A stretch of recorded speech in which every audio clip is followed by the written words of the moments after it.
بسم اللہ الرحمن الرحیم۔ لیلۃ الدہن یا قبر کی پہلی رات وہ رات ہے جو میت کو دفن کرنے کے ساتھ ساتھ ہی شروع ہو جاتی ہے۔ روایات کے بقول پہلی رات میت کے لیے بہت ہی سخت رات ہوتی ہے اور اس کے مختلف مراحل ہیں۔ مومنوں کے لیے خوبصورت اور آرام دہ، جبکہ بدکار مسلمانوں اور کافروں کے لیے بہت سخت اور وحشت ناک ہے۔ آج ایک لمبی تفصیلی اور متفقہ علیہ حدیث پیش کریں گے جس میں قبر میں نیک اور بدکار انسانوں سے سوال و جواب اور میت کی قبر میں پہلی رات کا تفصیلی طور پر ہمارے پیارے نبی حضور نبی کریم صلی اللہ علیہ وآلہ وسلم نے ذکر فرمایا ہے۔ موت کے پہلے کچھ گھنٹے اور پہلے دن روح برزخ کے علاوہ اس مادی بدن کے ساتھ ساتھ رہتی ہے، کیونکہ دنیا میں روح کو اس مادی بدن سے انس و محبت تھی، اس لیے اب وہ اس بدن پر خاص توجہ رکھتی ہے اور اس کے ساتھ رشتہ اور رابطہ برقرار رکھنا چاہتی ہے۔ غسل اور دوسرے امور سر انجام دیتے وقت روح اس بدن کے ساتھ رہتی ہے اور اس مادی بدن کو دفن کرتے وقت روح خود کو قبر میں دیکھتی ہے۔ جو ہی میت کو قبر میں رکھا جاتا ہے اسی وقت قبر کی پہلی رات کا آغاز ہو جاتا ہے، اور یہ بہت ہی سخت رات ہوتی ہے جسے میت تجربہ کرتی ہے اور اس سے کوئی چھٹکارا نہیں ہے۔ حضرت امام صادق کی روایت کو مد نظر رکھتے ہوئے مسلمان حکما کی نظر میں قبر اور وہاں کے پیش آنے والے تمام احوال عالم برزخ ہے۔ اس نظریے کے مطابق قبر میں داخل ہونا اور قبر کی پہلی رات موت کے آغاز سے ہی شروع ہو جاتی ہے اور بدن کے دفن ہونے سے کوئی تعلق نہیں ہے۔ اب جن لوگوں کے جسم دفن نہیں ہوتے، یعنی آگ میں جل جاتے ہیں یا پانی میں غرق ہو جاتے ہیں، تو ان کی پہلی رات کیسے گزرے گی؟ اس بارے میں امام طبری بیان کرتے ہیں کہ حضرت امام حسن عسکری کے پاس ایک شخص آیا اور پوچھنے لگا کہ جو لوگ جل جاتے ہیں یا پانی میں ڈوب جاتے ہیں اور ان کے جسم دفن نہیں کیے جا سکتے، تو پھر ان کی قبر کی رات کیسے ہوگی؟ آپ فرمانے لگے کہ مرنے کے بعد کی حالت کا نام قبر ہے، خواہ مرنے والا جل جائے، دریا میں غرق ہو جائے، کوئی اژدہا یا گھڑیال نگل جائے، اس قبر کی کیفیت، عذاب و انعام کی کیفیت ہمیں نہیں بتائی گئی ہے، بس جس قدر ہمیں بتایا گیا ہے اسی پر آمنا و صدقنا کہنا ہے۔ اس لیے قبر کی نعمتیں یا تکلیفیں کیسے ملیں گی اس کے بارے میں سوال کرنا بے سود ہے۔ سمجھنے کے لیے اتنا کافی ہے کہ رات میں جب ہم خواب دیکھتے ہیں تو اس میں ہم کہیں جا رہے ہیں، کسی سے بات چیت کر رہے ہیں، تو جسم ہمارا ہمارے بستر پر ہوتا ہے اور روح کا تعلق ٹہلنے، کسی سے بات چیت کرنے سے ہوتا ہے۔ اسی طرح جو روح علیین میں چلی جاتی ہے اور جسم قبر میں رہتا ہے تو ان دونوں کا لگاؤ اسی خواب کی طرح ہوتا ہے۔ جسم کہاں ہوتا ہے وہ اللہ ہی کو معلوم ہے۔ اب بات کرتے ہیں قبر کی پہلی رات کیسی ہوگی۔ اس بارے میں حدیث پاک سنن ابو داؤد میں 4753 ہے، مسند امام احمد میں جلد 4 صفحہ 287 پر 18587 ہے، مشکات میں 1630 نمبر ہے، المستدرک الحاکم کی 107 نمبر حدیث ہے۔ حضرت برا بن غازب رضی اللہ عنہ بیان کرتے ہیں کہ ہم حضور پاک صلی اللہ علیہ وآلہ وسلم کے ساتھ ایک انصاری کے جنازے میں شریک ہوئے۔ ہم جب قبر پر پہنچے تو لحد تیار نہیں ہوئی تھی، لحد تیار ہو رہی تھی کہ ہم حضور پاک صلی اللہ علیہ وسلم کے پاس بیٹھ گئے جو کہ میت کے سرہانے بیٹھے تھے۔ ہم نے دیکھا کہ آپ صلی اللہ علیہ وسلم کبھی آسمان کی طرف دیکھتے اور کبھی لحد کے اندر دیکھتے جو کہ تیار ہو رہی تھی۔ 3 مرتبہ ایسا کرنے کے بعد حضور نبی کریم صلی اللہ علیہ وسلم نے اس طرح دعا مانگی، اے اللہ میں عذاب قبر سے تیری پناہ چاہتا ہوں۔ پھر آپ صلی اللہ علیہ وآلہ وسلم نے ارشاد فرمایا، بندہ مومن جب دنیا کی طرف سے رابطہ توڑ کے آخرت کی طرف متوجہ ہو جاتا ہے، یعنی جب اس کی موت کا وقت آتا ہے، تو سورج کی طرح چمکتے دمکتے سفید چہرے والے فرشتے جنتی خوشبو کفن لے کر اس کے پاس آتے ہیں، حتیٰ کہ وہ حد نظر تک اس کے سامنے بیٹھ جاتے ہیں۔ پھر ملک الموت تشریف لاتے ہیں، حتیٰ کہ وہ اس کے سر کے پاس بیٹھ جاتے ہیں اور کہتے ہیں، پاکیزہ روح، اللہ کی مغفرت اور اس کی رضامندی کی طرف چل۔ وہ روح ایسے نکلتی ہے جیسے مشکیزے سے پانی کا قطرہ، بالکل غیر محسوس طریقے سے اس کی روح نکال لی جاتی ہے، اور جب ملک الموت اس کی روح نکال لیتے ہیں تو باقی فرشتے اسے آنکھ جھپکنے کے برابر بھی اسے ملک الموت کے پاس نہیں رہنے دیتے، بلکہ اسے فوراً اس کے کفن اور خوشبو میں لپیٹ دیتے ہیں جو جنت سے لائی ہوئی ہوتی ہے، پھر اس کی روح کو لے کر بلند ہوتے ہیں اور فرشتوں کی جس جماعت کے پاس سے وہ گزرتے ہیں تو فرشتے پوچھتے ہیں کہ یہ کیسی خوشبو ہے، تو اس کے دنیا کے ناموں میں سے بہترین نام لے کر بتاتے ہیں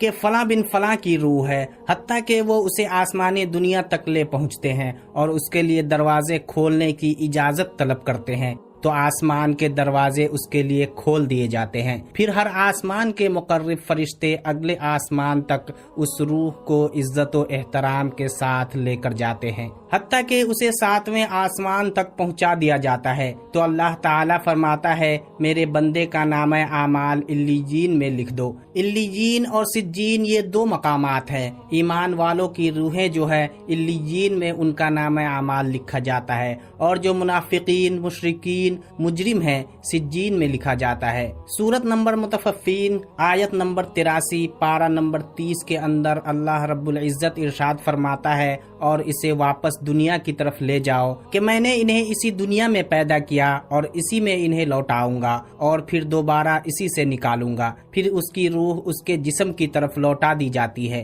لیکن یہ لوٹنا دنیا کا لوٹنا نہیں ہوگا، یعنی وہ لوٹنے کے بعد یہ بات نہیں ہے کہ قبر میں بیٹھ جائے گا ہمیں نظر آئے گا، یہ سب کچھ برزخی معاملات ہوں گے۔ نیند کی حالت میں بھی انسان کی روح قبض ہوتی ہے، لیکن اس کو چٹکی کاٹے تو وہ جاگ جاتا ہے، روح کا تعلق بھی رہتا ہے۔ اس حالت میں بالکل اس طریقے سے یہ مختلف لائف ہے۔ برزخ کی 2 فرشتے اس کے پاس آتے ہیں جو اس کی قبر میں اسے بٹھا کر پہلا سوال کرتے ہیں، تیرا رب کون ہے؟ من ربو کا؟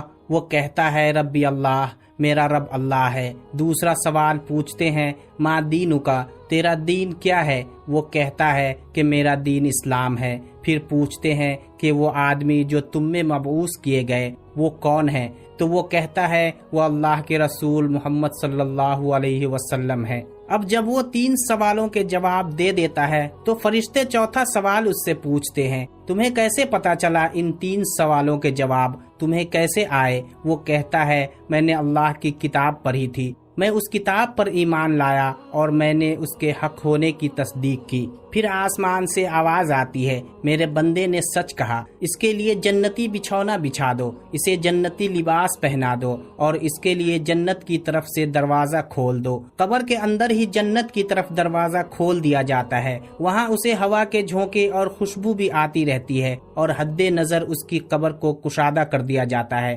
خوبصورت چہرے، خوبصورت لباس اور بہترین خوشبو والا ایک شخص اس کے پاس قبر میں آئے گا اور کہے گا اس چیز سے خوش ہو جا جو چیز تجھے خوش کر دے، یہ وہ دن ہے جس کا تجھ سے وعدہ کیا جاتا تھا۔ وہ شخص پوچھے گا کہ اے شخص تو کون ہے؟ تیرا چہرہ بھلائی لانے والا چہرہ ہے۔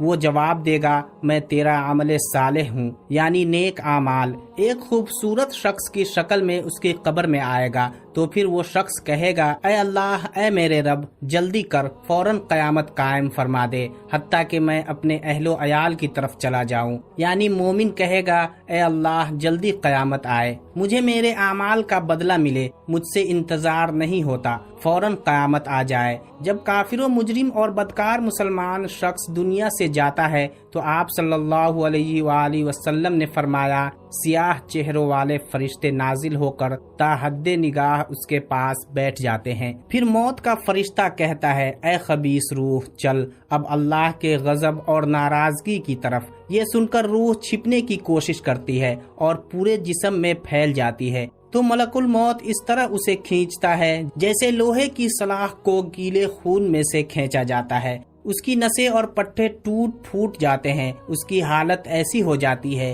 جیسے دھنی ہوئی روئی میں سے کانٹے دار چھری نکالے تو روئی کے گالے اس میں پیوست ہو جاتے ہیں۔ پھر ملک الموت سے باقی فرشتے اس کی روح کو لے کر پلک جھپکنے کے برابر بھی وہاں رہنے نہیں دیتے، حتیٰ کہ وہ اسے بالوں سے بنے ہوئے کمبل میں لپیٹ لیتے ہیں اور اس سے زمین کے مردار سے نکلنے والی انتہائی بری بدبو نکلتی ہے۔ وہ اسے لے کر اوپر چڑھتے ہیں تو وہ فرشتوں کی جس جماعت کے پاس سے گزرتے ہیں تو فرشتوں کی جماعتیں کہتی ہیں یہ کیسی خبیث روح ہے، وہ کہتے ہیں یہ فلاں بن فلاں کی روح ہے، اور وہ اس کا دنیا کا انتہائی قبیح نام لے کر بتاتے ہیں، حتیٰ کہ اسے آسمانی دنیا تک لے جایا جاتا ہے۔ اس کے لیے دروازے کھولنے کی درخواست کی جاتی ہے تو آسمان کے دروازے اس کے لیے نہیں کھولے جاتے۔ پھر رسول اللہ صلی اللہ علیہ وآلہ وسلم نے سورۃ الاعراف کی آیت نمبر 40 پڑھی کہ ان کے لیے آسمان کے دروازے نہیں کھولے جائیں گے، وہ جنت میں بھی داخل نہیں ہوں گے حتیٰ کہ اونٹ سوئی کے سوراخ سے گزر جائے۔ سورہ اعراف کی آیت آپ صلی اللہ علیہ وسلم نے پڑھی، پھر آپ صلی اللہ علیہ وسلم نے فرمایا کہ اللہ تعالیٰ فرماتا ہے اس خبیث روح کا نام اعمال سب سے نچلی کتاب سجین میں لکھ دو، پھر اس کی روح کو شدت کے ساتھ پٹخا جاتا ہے۔ پھر آپ صلی اللہ علیہ وسلم نے سورۃ الحج کی یہ آیت تلاوت فرمائی، جو شخص اللہ کے ساتھ شرک کرتا ہے گویا وہ آسمان سے گر پڑا تو پرندے اسے اچک کر لے جائیں یا کسی دور جگہ پر پھینک دے۔ حضور صلی اللہ علیہ وسلم نے فرمایا پھر اس کی روح کو وہیں سے نیچے پھینک دیا جاتا ہے اور وہ اپنے جسم میں آ کر گرتی ہے، اور 2 فرشتے اس کے پاس آ کر اس سے پوچھتے ہیں تیرا رب کون ہے؟ اب اس سے بھی سوال کیا جاتا ہے، وہ حیرت زدہ ہو کر کہتا ہے ہائے افسوس، میں نہیں جانتا، میں نہیں جانتا۔ پھر پوچھتے ہیں تیرا دین کیا ہے؟ پھر حیرت زدہ ہو کر کہتا ہے ہائے افسوس، ہائے افسوس، میں نہیں جانتا، میں نہیں جانتا۔ پھر اس سے پوچھتے ہیں کہ جو شخص تم میں مبعوث کیے گئے وہ کون تھے؟ تو وہ کہتا ہے ہائے افسوس، ہائے افسوس، میں نہیں جانتا، میں نہیں جانتا۔ پھر آسمان سے آواز آتی ہے اس نے جھوٹ بولا، اس کے لیے جہنم کا بچھونا بچھا دو۔ اور بخاری میں الفاظ ہیں کہ جواب میں فرشتے پھر اس سے چوتھا سوال کرتے ہیں کہ تو نے خود پڑھ کر سمجھنے کی کوشش کیوں نہیں کی، یا جو لوگ سمجھے ہوئے تھے کتاب و سنت پر چلنے والے لوگ تھے ان کے ساتھ تو کیوں نہیں چلا؟ اللہ تعالیٰ فرماتا ہے اس کے لیے جہنمی بچھونا بچھا دو اور جہنم کی طرف ایک دروازہ کھول دو، وہاں سے گرمی اور گرم ہوا اس کے قبر میں آتی رہے گی۔ اس کی قبر کو اس قدر تنگ کر دیا جاتا ہے کہ اس کی پسلیاں ایک دوسرے کے اندر داخل ہو جاتی ہے، اور ایک قبیح چہرے والا شخص قبیح لباس میں، انتہائی بدبودار لباس میں اس کے پاس آتا ہے اور اسے کہتا ہے تمہیں ایسی چیزوں کی بشارت ہو جو تمہیں غمزدہ کر دیں، یہ تیرا وہ دن ہے جس کا تجھ سے وعدہ تھا۔ وہ پوچھے گا تو کون ہے؟ تیرے چہرے سے تو خیر کی توقع نظر نہیں آتی۔ وہ جواب دے گا میں تیرا خبیث عمل ہوں جو دنیا میں کیا کرتا تھا۔ پھر وہ کہتا ہے اے میرے رب قیامت قائم نہ کرنا، اے میرے رب قیامت قائم نہ کرنا۔ اللہ پاک سورہ یاسین کی آیت نمبر 52 میں فرماتا ہے جب قبروں سے نکالا جائے گا مجرموں کو وہ کہیں گے ہائے افسوس ہمیں کس نے ہماری قبروں سے باہر نکالا، تو اللہ تعالیٰ فرمائے گا یہی ہے جس کا وعدہ رحمان نے کیا تھا اور رسولوں نے سچ کہا تھا۔ اللہ تعالی ہمیں قبر کے عذاب سے بچائے اور ہمیں نیک عمل کی توفیق عنایت فرمائے، آمین یا رب العالمین۔ کمنٹ باکس میں آمین لکھنا مت بھولیے گا۔